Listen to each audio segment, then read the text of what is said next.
Bom dia, senhoras e senhores inscritos nesse canal. Hoje é sexta-feira, 25 de junho de 2021 e com exclusividade uma decisão de segunda instância aqui. Aqui o motorista saiu vencedor, com data assinada, com data de ontem, tá quente, saiu do forno. Veja bem, o motorista Denis entrou na justiça contra a Uber, ele ficou 7 meses na plataforma e o valor da ação dele era R$ 123.591,73. Ele perdeu em primeira instância e o juiz de primeiro grau ainda condenou o motorista autor a pagar os honorários de sucumbência aos advogados da Uber no valor de R$ 6.179. Ele recorreu para a segunda instância, que é o TRT da 11ª região, a terceira turma, que responde aqui por Amazonas e Roraima. Você vê que o negócio já chegou lá em cima e eu compartilho com exclusividade nesse canal a decisão do TRT que anulou a decisão de primeiro grau e mandou o juiz reformar a sentença. Acordo juntado pelas partes no dia anterior à sessão de julgamento. A reclamada Uber juntou acordo firmado pelas partes no valor de R$ 5.000. Então, um dia antes, olha bem, um dia antes, eu já trouxe isso aqui, né? Do caso ser analisado no TRT, na segunda instância lá em Manaus.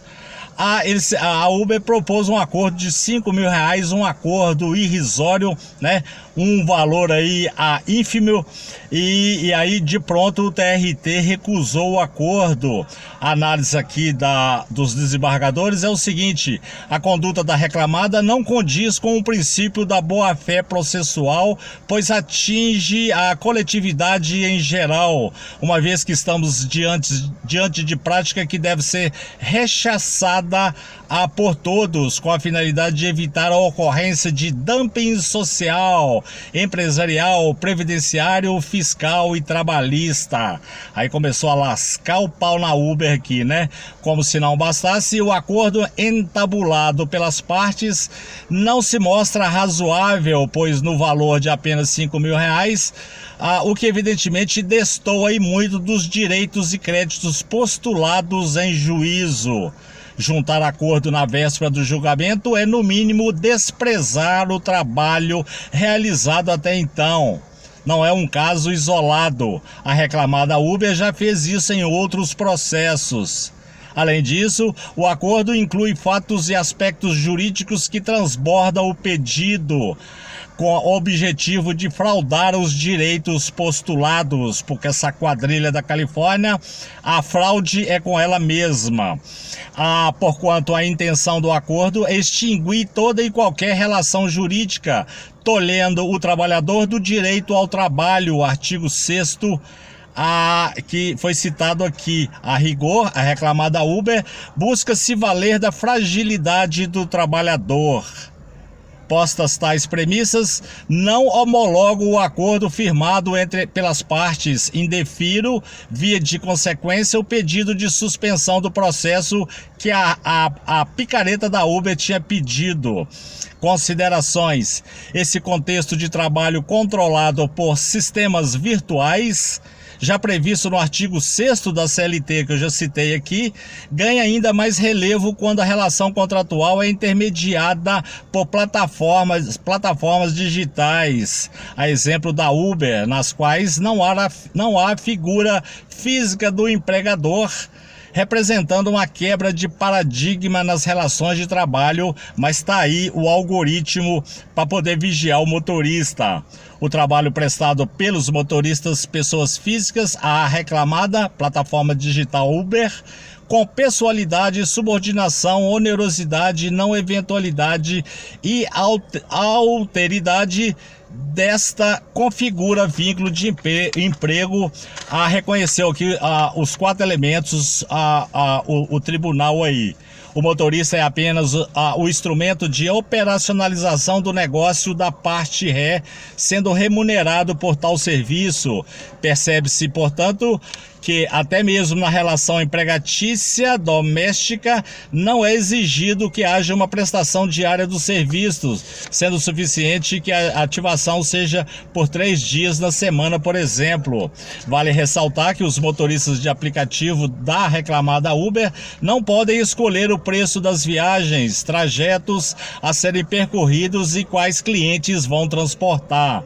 Em decorrência, determina o retorno dos autos à instância de origem para novo julgamento. As novas formas de trabalho, sobretudo aquelas intermediadas por plataformas digitais, a exemplo da Uber, desafiam esse sistema protetivo mínimo, impondo a necessidade de imprimir um olhar mais atento às novas modalidades de trabalho humano. É o que eu venho defendendo aqui já há 5 anos. O ponto de partida da análise deve ser necessariamente a garantia inafastável da dignidade da pessoa humana. Veja bem aqui que ferrou a Uber de tudo quanto é jeito, né? Esse crescimento econômico estratosférico da Uber tem como pilar, entre outros fatores, um sistema de exploração no qual não se garante os mais basilares direitos trabalhistas aos motoristas que ingressam nesta plataforma maldita. Ou seja, o barateamento do serviço de transporte prestado pela Uber tem como um de seus sustentáculos a negativa de direitos mínimos assegurados constitucionalmente aos trabalhadores. Contudo, as relações pautadas em algoritmos, como o caso da mantida entre o autor e a Uber, jamais poderão ser obstáculo para o respeito à dignidade da pessoa humana e do valor social do trabalho. Motoristas são seres humanos e não máquinas que organizam e devem se beneficiar das inovações tecnológicas, porque eles querem ficar com tudo para eles. É a evidente exploração de mão de obra dos motoristas sob o manto de um algoritmo que deixa predefinido o dirigismo da prestação dos serviços. O trabalho não é uma mercadoria e deve dignificar o homem. Sessão ordinária telepresencial de ontem, dia 24 de junho de 2021. Desembargadores do trabalho, aos quais eu cumprimento e tiro o chapéu por excelente decisão. Presidente Jorge Álvaro Marques Guedes. Relatora, doutora Ruth Barbosa Sampaio e Maria de Fátima Neves Lopes. Presente ainda o Procurador Regional do Trabalho da 11ª Região, Ronaldo José de Lira. Fica aqui registrados os meus cumprimentos a esses magistrados da 11ª Região, 3ª Turma, que responde por Amazonas e Roraima. Esse assunto já chegou lá no norte do país. Se você gostou desse vídeo, dessas informações, deixe seu like. Podendo, por gentileza, inscreva-se nesse canal, porque agora o juiz de primeiro grau vai ter que reformar essa sentença aqui, e eu vou colocar aqui o número do processo no rodapé do vídeo para que todos possam consultar. Tenham um bom resto de sexta-feira, um bom final de semana, muito obrigado.